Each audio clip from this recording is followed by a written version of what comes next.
We are pleased to be joined once again by Dr. Robert Hoatson, president and founder of Road to Recovery. Good to see you, Bob.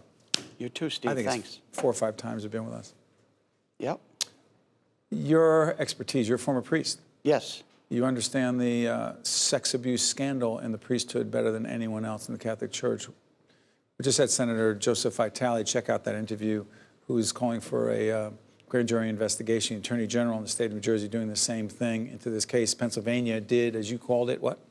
I called Pennsylvania, a seminal study, seminal grand jury investigation. Because?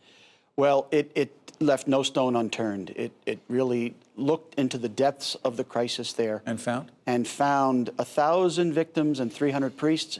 And since the report was issued, hundreds have come forward to that same hotline. What do we need to do in New Jersey?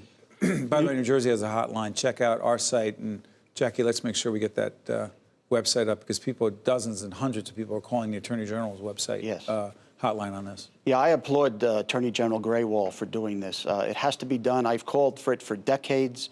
As an insider for over 40 years in the church, I kind of knew what was going on there. And I know, I was kind of like a voice in the wilderness for a while, but now people are listening, and it's what has to be done. It's interesting. I've never said this on the air before, but Ted McCarrick, the Archbishop of the Archdiocese I grew up in, elevated since then in the Catholic Church, in Metuchen, Archbishop there as well. He was an important figure in my life, my family's life. He was a spiritual advisor in my family. Yeah. Tell folks what he did. Well, Ted McCarrick ordained me. Allegedly did. Well, he ordained me to the priesthood in 1997, but in 1994... Well, he did do that. Yeah. What was the word for a long time, according to many in the church? Well, before we knew about his pedophilic behavior, we knew that he was sleeping with seminarians, and he would invite seminarians en masse to his Jersey Shore house in Seagirt, and he would always be one bed short, and someone would have to sleep with him. I'm currently working with a priest in Metuchen who is still attempting to recover from all this. Bob, who knew about this in the church hierarchy? Everybody knew about it, Steve. Did the Pope know about it? I believe the Pope knew about it. You don't know, you think. I believe the Pope knew about it. I believe the cardinals knew about it. There wasn't anybody who didn't hear about Theodore McCarrick's antics. Ted McCarrick was a giant in the Catholic Church. Yeah. No one touched it. No one took it on. No, because McCarrick was such a charismatic figure in many ways. He was very socially adept. Politically active. Politically engaged, active. Connected. Engaged. Right. When we've been trying to get the Child Victims Act passed in New Jersey, he called every legislator and told them not to do it, and they believed him. He had juice, as we like to say in New Jersey. Absolutely. And where are we now with him? Well, he's now a disgraced figure. He's living on by himself, and he will not get a cardinal's funeral. He will barely get a priest's funeral, if that. Too little, too late? Oh, much too little, too late. In '94, when I applied to become a priest here, I asked the question, is McCarrick still sleeping with the seminarians? What? Oh, yes, in '94. It was McCarrick who... 24 years ago, as we do this program. Oh, yes. Yes. McCarrick asked me to speak to Monsignor Bill Fedrowski, who at that time was the head of catechetics for the Archdiocese, because he had a similar story to me. He had been a brother. I was a brother. So he said, why don't you talk to Bill? My first question as we met in a little Spanish restaurant in Harrison was, Bill, has McCarrick stopped sleeping with the seminarians? I was afraid that I might be sucked into that because I had been abused previously as an Irish Christian brother. By the way, I was trained by the Irish Christian Brothers, as you well know, at Essex Catholic and later at Iona. I too. Oh, boy. What do we need to do right now?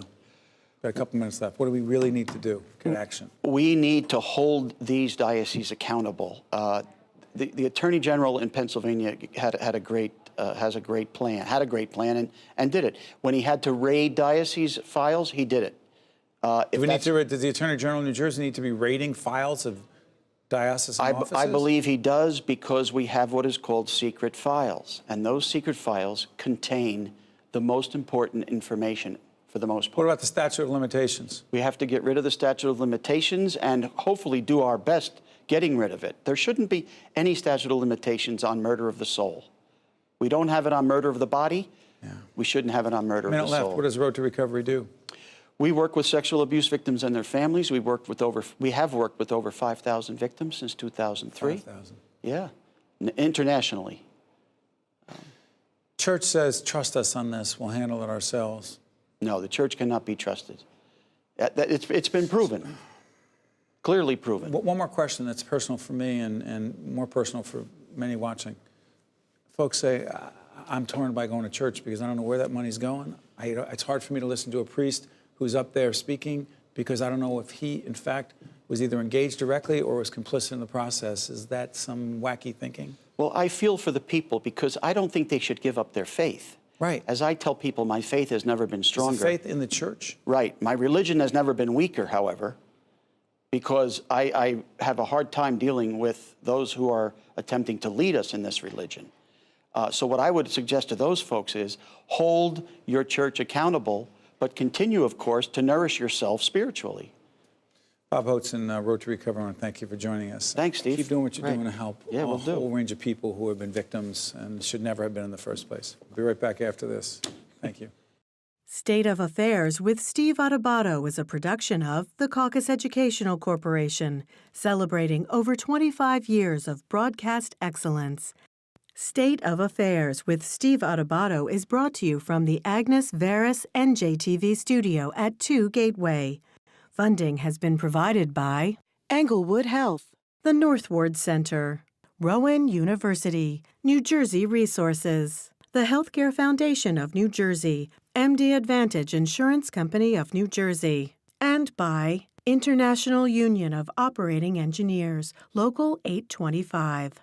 Promotional support provided by The Record, North Jersey's trusted source, and northjersey.com. And by Commerce and Industry Association of New Jersey,